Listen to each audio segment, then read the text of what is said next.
Hi friends, பீர்க்கங்காய் வச்சு சட்னியும் துவையிலும் எப்படி அரைக்கலாம் பார்க்கலாம் வாங்க. அரைக்கலாம் பீர்க்கங்காய் எடுத்திருக்கேன். இதுல உள்ள நரம்புகள் எல்லாம் சீவி எடுத்துடலாம். தோலை கட் பண்ணி எடுத்துக்கலாம். இதுல உள்ள இருக்க விதையெல்லாம் எடுத்துட்டு துண்டு துண்டா கட் பண்ணி வச்சுக்கலாம். இதை சட்னிக்கு யூஸ் பண்ணிக்கலாம். இந்த தோலை வேஸ்ட் பண்ணாம இதுல துவையல் ரெடி பண்ணிக்கலாம்.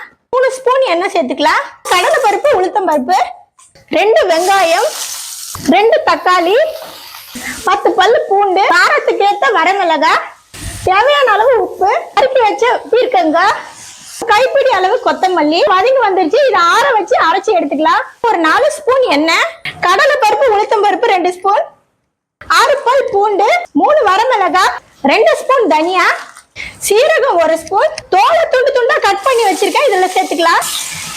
சின்ன துண்டு புளி வதக்கி ஆற வச்சு அரைச்சி எடுத்துக்கலாம்.